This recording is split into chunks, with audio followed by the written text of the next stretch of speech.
La masacre de Busha ha llevado a Bruselas a bloquear la entrada de carbón y vodka rusos al bloque comunitario y ha abierto la puerta a discutir limitaciones al gas y al petróleo.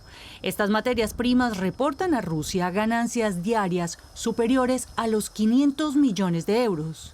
El presidente ucraniano ha pedido que se ponga fin a este lucrativo negocio para Rusia, algo que el bloque europeo está considerando. Estados Unidos nos proporcionará este año al menos 15.000 millones de metros cúbicos adicionales de gas natural licuado para sustituir el gas ruso. Más adelante, aspiramos a conseguir al menos 50.000 millones de metros cúbicos adicionales al año. Esto nos dará la oportunidad de sustituir al menos un tercio del gas ruso que llega a Europa por gasoductos. El martes, Ursula von der Leyen propuso prohibir las importaciones de carbón por valor de 4.000 millones de euros al año. El cemento, la madera y el vodka rusos también figuran en la nueva lista de sanciones que fueron aprobadas por los países de la Unión Europea este viernes. Actualmente, el bloque recibe de Rusia casi la mitad del lignito y de hulla que necesita para la producción de acero y electricidad. Estos suministros tendrían que venir de otros lugares como Estados Unidos, Colombia y Sudáfrica. Mientras que el debate para restringir la importación de petróleo y gas ruso sigue presente.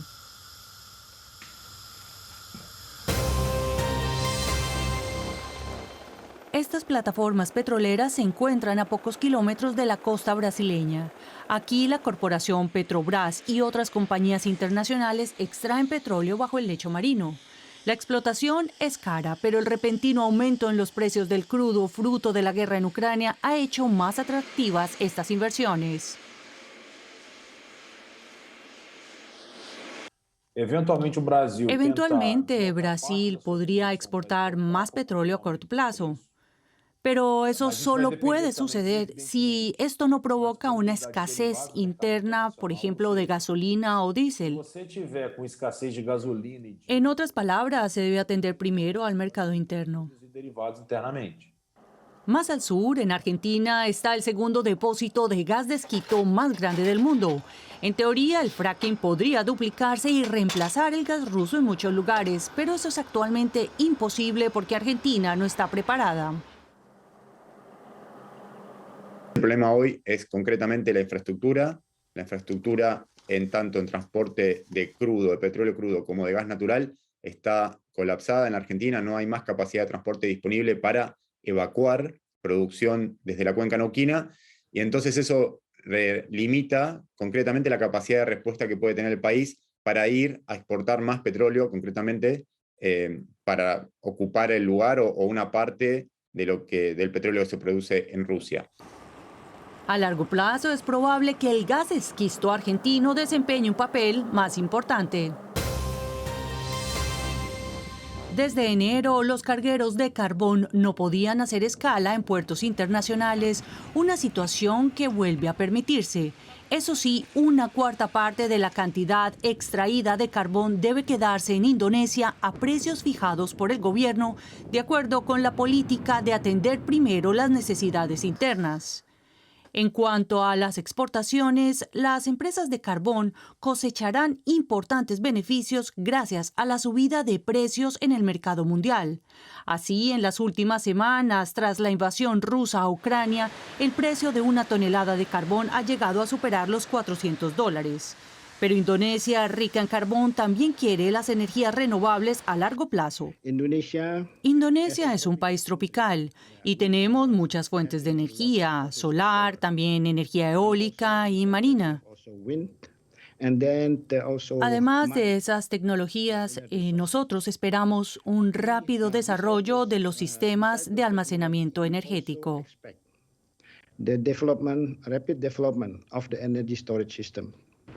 Sin embargo, por ahora, el carbón dañino para el clima es la fuente de energía más importante del país. Para este año, el gobierno espera que la producción crezca un 8%. Desde que comenzó la invasión rusa, las exportaciones de frutas y verduras ucranianas son importantes para la tambaleante economía del país. Tratamos de trabajar lo más duro posible, incluso en estos tiempos tan difíciles. Mucha gente quiere apoyar a Ucrania y nosotras queremos mantener a flote nuestra economía. La feria del sector hortofrutícola Fruit Logística reúne en Berlín a 2.000 expositores de 87 países. En el stand de Ucrania solo hay mujeres porque los hombres están obligados a luchar en la guerra. Es más reducido que en ediciones anteriores, pero el comercio internacional es más relevante que nunca, afirma Irina Kutika, su organizadora. El poder adquisitivo local es muy bajo y permanecerá así al menos durante 1 o 2 años, mientras recuperamos nuestro país. Así que la exportación es una fuente de ingresos para Ucrania, una fuente de ingresos para que las empresas puedan pagar sus salarios. La empresa SEM Ecopack se trasladó desde el este de Ucrania a la frontera polaca en el oeste para mantener su negocio. Mantener la producción es importante, solo así se podrá proveer al pueblo ucraniano de alimentos y atraer las necesarias divisas. Seguiremos trabajando y produciendo mientras sea seguro porque es muy importante para la nación. Para los productores ucranianos, este pabellón tiene más valor que el meramente económico. Es un acto de resistencia. Grecia ha pagado toda su deuda de la crisis financiera de 2010, 2 años antes de lo previsto. Hace 8 años, el Fondo Monetario Internacional proporcionó al país 3 paquetes de rescate sucesivos, en total unos 260.000 millones de euros. Esto salvó al país de la quiebra. Trabajadores de un centro de reparto de Amazon en Nueva York han formado un sindicato, una victoria significativa que es la primera de este tipo en el segundo mayor empleador de los Estados Unidos. Un paso que seguirán otros, pero desde su fundación la empresa había conseguido que su personal no se organizara laboralmente.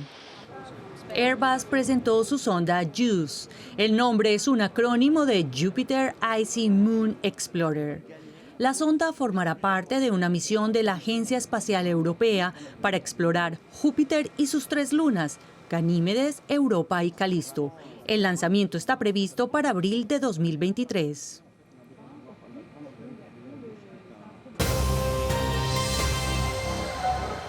Imágenes casi idénticas a las del comienzo de la pandemia hace 2 años. Los habitantes de Shanghái deben quedarse en casa. Solo los supermercados y las farmacias permanecen abiertos. Para esta fábrica de procesamiento de pescado, el costo es enorme. En sus registros consta la mercancía entregada el 22 de marzo. Desde entonces, su producción está detenida. Hace 2 semanas, nuestros ingresos ya eran de solo 50.000 yuanes, lo que ni siquiera es suficiente para pagar el personal.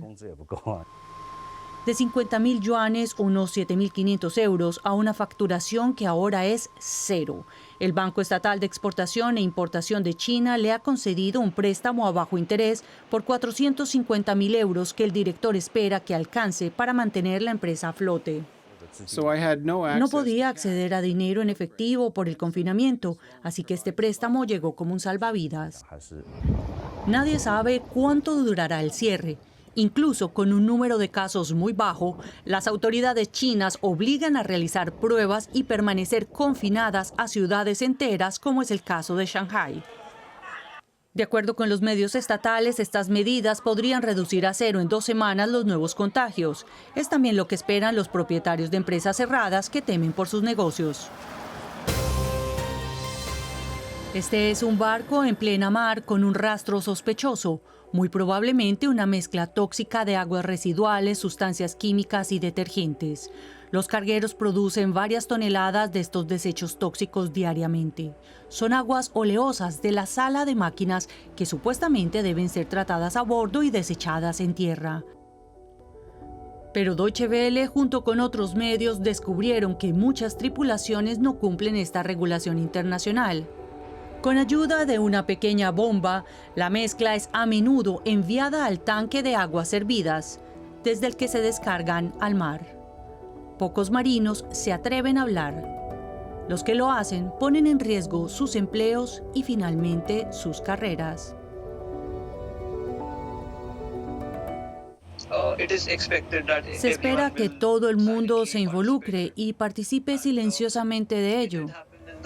Se hace por la noche para que sea aún más difícil de rastrear.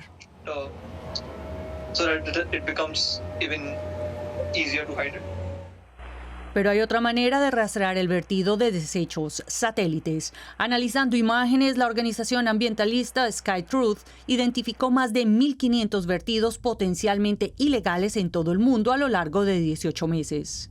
El trabajo de la policía Ana Karina Sirpins en Hamburgo es identificar a estos infractores y para ello inspecciona los cargueros en el puerto. Desgraciadamente no recibimos apenas pistas de denunciantes que puedan dar pie a una investigación. Un problema adicional es que los vertidos se disipan rápidamente, lo que dificulta su verificación. Pero incluso si dejan de ser visibles, las partículas oleosas son ingeridas por organismos marinos. Las larvas de peces, por ejemplo, son muy sensibles a las toxinas. Cuando están expuestas al petróleo, sufren deformaciones mortales en algunos casos. Se estudia en qué medida la contaminación se transmite a lo largo de la cadena alimenticia. El petróleo es una mezcla de varios cientos de compuestos químicos diferentes. Y estos son tóxicos. Cuando los animales o las plantas entran en contacto con el petróleo, es muy peligroso. Los expertos coinciden: cuanto menos vertidos de aguas residuales al océano, mejor. Pero es imposible de controlar en su totalidad a las decenas de miles de cargueros que navegan simultáneamente por los mares del planeta.